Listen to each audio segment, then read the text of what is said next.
The New York Times released a new report on concussions in the NFL yesterday. I wasn't surprised at any of the news that they reported.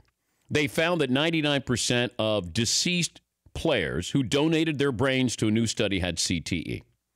They had brain trauma.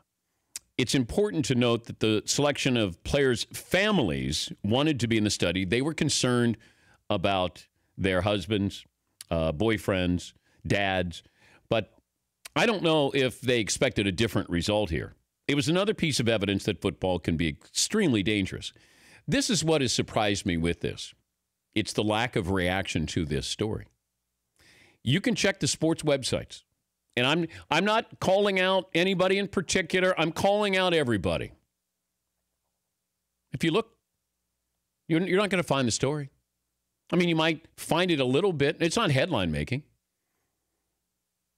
Yet over 100 brains that were looked at, only one came back without CTE of all the players. It's not surprising that the better you are, the longer you play, the more likely it is you're going to have some kind of form of brain trauma. Just do the numbers, do the math here. It's hard for a concussion story to break through in 2017. We've been down this road.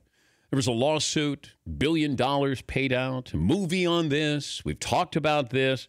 This is where I want to know how this is going to, what the next step here is really you. And I'm talking about you, the audience. What happens to you with your kids? When you read something, hear something, what are you reading? What are you hearing?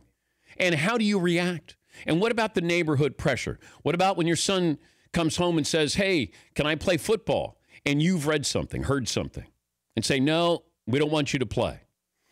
This is going to be, there's going to be an aftershock, but it's going to be 10 years, 15 years down the road where we'll see attrition numbers probably with football at the high school level, Pop Warner, even college, even the NFL. And it might not be the number of players, but maybe the talent of players who are playing. But something will happen, but it's not happening overnight. Players at the NFL level know the risk. We all know that now.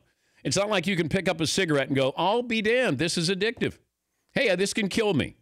You can't play football now and say, I didn't know I could get CTE. We talk a lot about the NFL. Those guys get paid an awful lot to do this.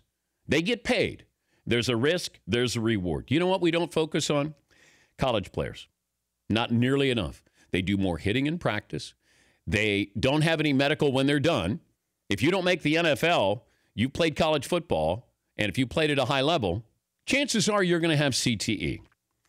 But this is about younger kids. That should be the top priority. What kind of information are you taking away from this? How does it affect your decision?